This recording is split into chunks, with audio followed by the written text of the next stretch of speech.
पाकिस्तान ने अब कौन सा मास्टर स्ट्रोक खेला है जिसकी वजह से अब उसको फ्री में यूएस की इंटेलिजेंस और यूएस वेपन्स मिल सकते हैं।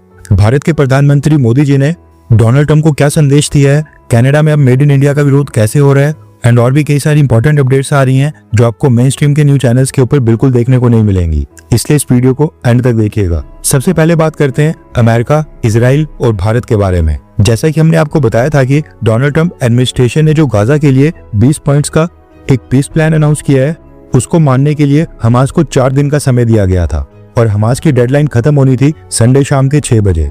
लेकिन न्यूज निकल कर आ रही है कि हमास ने उस डेडलाइन के खत्म होने से पहले ही डोनाल्ड ट्रंप के पीस प्लान को एक्सेप्ट करते हुए एक स्टेटमेंट जारी की है। हालांकि हमास ने कहा है कि वो ये सारी टर्म्स और कंडीशंस को इमीडिएटली एक्सेप्ट नहीं करेंगे। कुछ पॉइंट्स वो एक्सेप्ट करते हैं और वो होस्टेजेस को रिलीज करके एडमिनिस्ट्रेटिव पावर को भी गिव अप करने के लिए रेडी है। लेकिन हमास इस पीस एग्रीमेंट की डिटेल्स को डिस्कस करने के लिए अमेरिका के साथ नेगोशिएशंस में एंटर होना चाहता है और पैलेस्टीनियन के साथ आपस में कंसल्टेशन के लिए भी उनको थोड़ा सा समय चाहिए।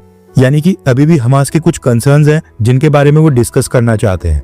अब जैसे ही हमास ने ये स्टेटमेंट रिलीज की, उसके तुरंत बाद डोनाल्ड ट्रंप ने भी एक स्टेटमेंट रिलीज करके इजराइल से कहा कि गाजा की बॉम्बिंग्स को पूरी तरह से रोक दिया जाए ताकि होस्टेजेस को वहां से सेफली और जल्दी से निकाला जाए।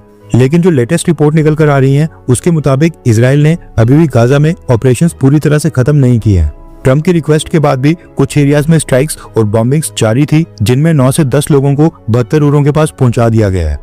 हमास और डोनाल्ड ट्रंप की स्टेटमेंट के बाद भारत के प्रधानमंत्री मोदी जी ने भी आज एक स्टेटमेंट जारी की है जिसमें उन्होंने फिर से गाजा के पीस प्लान के ऊपर बात की है। प्रधानमंत्री मोदी ने डोनाल्ड ट्रंप और यूएस प्रेसिडेंट ऑफिस को टैग करते हुए बोला कि हम यूएस प्रेसिडेंट डोनाल्ड ट्रंप की लीडरशिप का स्वागत करते हैं क्योंकि गाजा में शांति के प्रयास अब तेजी से आगे बढ़ रहे हैं। होस्टेजेस के रिलीज की संभावना और इंडिकेशन मिलना ये बहुत ही पॉजिटिव स्टेप है। भारत हमेशा एक ड्यूरेबल, स्थायी और न्यायपूर्ण शांति के लिए सभी प्रयासों को मजबूती से सपोर्ट करता रहेगा और भारत की तरफ से फुल समर्थन है, ये कहा है प्रधानमंत्री मोदी ने।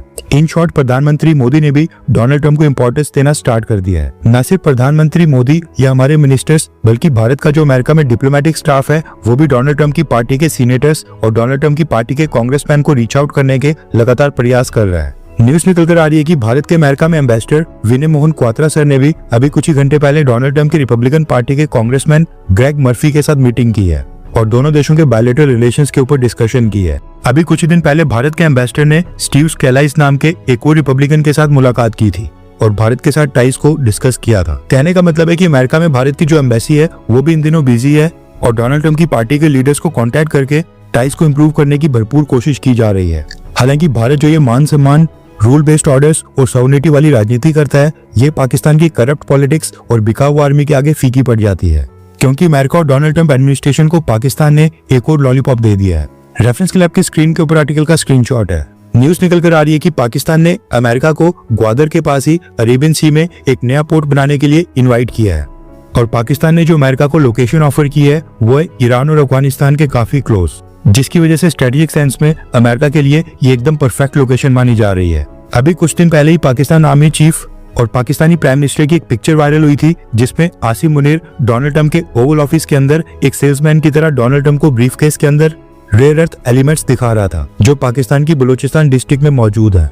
न्यूज निकल कर आ रही है कि पाकिस्तान के आर्मी चीफ आसिम मुनीर ने अमेरिका में अपने एडवाइजर्स की टीम भेजी है जो डोनाल्ड ट्रंप एडमिनिस्ट्रेशन को ये इन्विटेशन और ऑफर दे रही है कि अमेरिका अरेबियन सी में ग्वादर डिस्ट्रिक्ट में आकर यहाँ पर एक पोर्ट और टर्मिनल की कंस्ट्रक्शन करे, उसके ऑपरेशंस को भी खुद ही अमेरिका संभाले, यानी कि उसको ऑपरेट भी अमेरिका करे और बलूचिस्तान के अंदर जो रेयर अर्थ एलिमेंट्स और मेटल्स हैं उनकी जितने भी माइंस हैं वहां पर अमेरिका की कंपनीज को माइनिंग के कॉन्ट्रैक्ट भी दिए जाएंगे और फिर अमेरिका अपने इसी पोर्ट की मदद से वो रेयर अर्थ एलिमेंट्स और मेटल्स एक्सपोर्ट करके अपने साथ ले जा सकता है।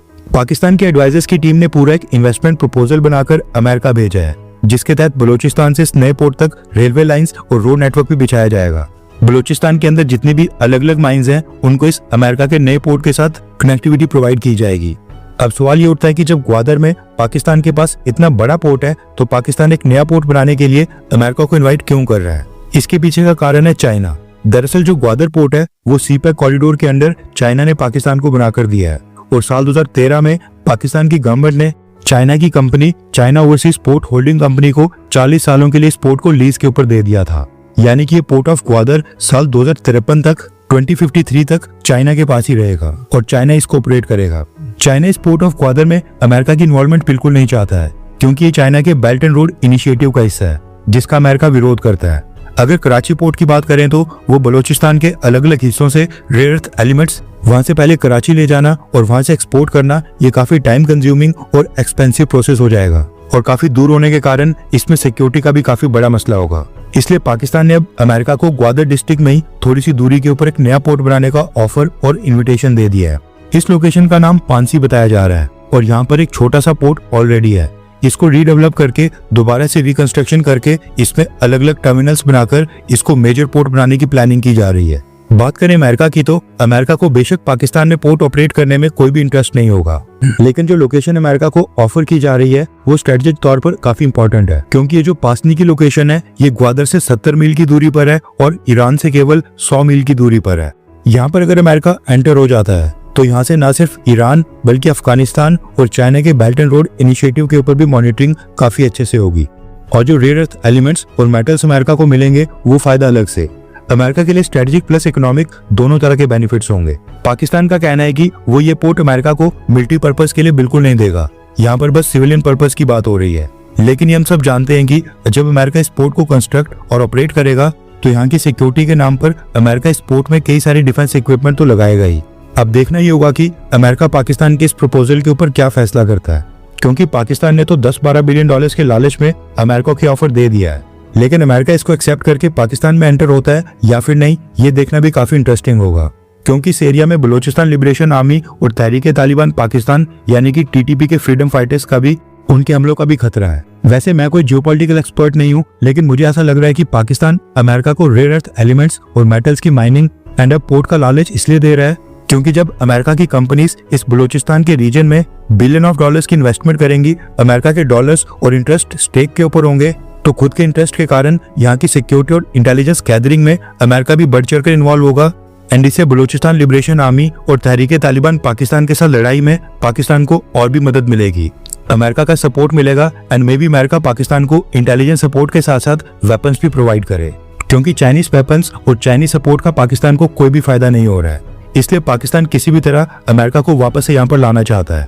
अमेरिका और पाकिस्तान के बीच किसी भी तरह की कॉपरेशन भारत के लिए गुड न्यूज तो बिल्कुल नहीं है, लेकिन थोड़ा सा वेट एंड वॉच करते हैं और देखते हैं कि अमेरिका क्या फैसला करता है, उसी के ऊपर सब कुछ डिपेंड करता है। नेक्स्ट अपडेट आ रही है कनाडा से।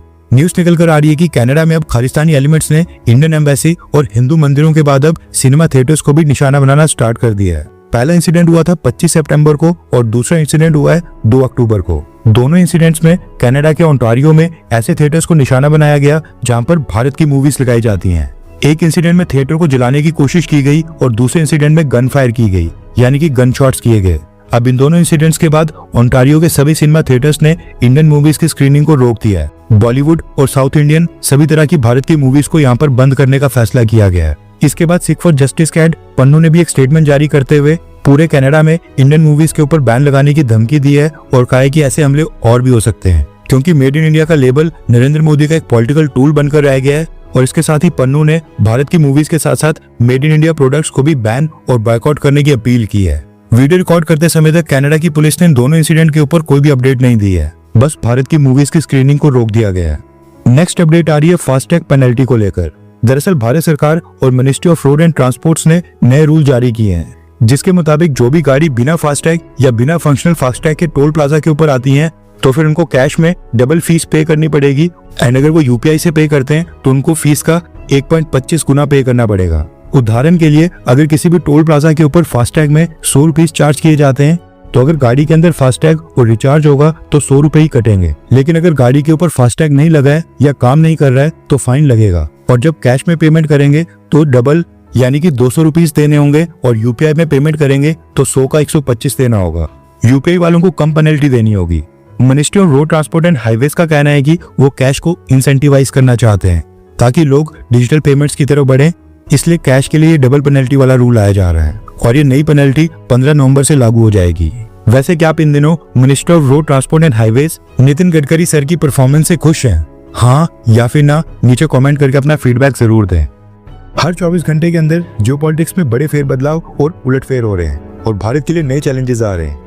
कोई देश अपने फैसले से पलट रहा है तो कोई देश ब्लैकमेलिंग के ऊपर उतर आया है। सभी देश एक दूसरे को नीचे लगाने की कोशिश कर रहे हैं। इन सब के बीच हमारा भारत किसी भी देश से पीछे न रह जाए, इसके लिए मोदी सरकार लगातार कोशिशें कर रही है। एंड भारत की foreign policy, defence news, economy और ग्लोबल अफेयर्स का सही एनालिसिस हमारे चैनल इंडियन अफेयर्स का मिशन है, और ये मिशन आपके सपोर्ट के बिना अधूरा है। इंडियन अफेयर्स हिंदी के ऊपर हम सभी फैक्ट्स और डेटा बिल्कुल सरल भाषा में एनालाइज करते हैं, बिना किसी एजेंडा के। अगर आप चाहते हैं कि इंडियन अफेयर्स का सही और ऑथेंटिक एनालिसिस आप तक लगातार पहुंचे, तो इस वीडियो को लाइक करें और हमारे चैनल इंडियन अफेयर्स को सब्सक्राइब करके बेल नोटिफिकेशन ऑन करना मत भूलिए। आपका एक लाइक हमारे चैनल को ग्रो करने में काफी मदद करेगा, और एक सब्सक्राइब ये सुनिश्चित करेगा कि आप किसी भी इंपॉर्टेंट अपडेट को मिस ना करें। अगर आपने हमारे चैनल को पहले से सब्सक्राइब किया है तो दिल से धन्यवाद। जय हिंद, वंदे मातरम।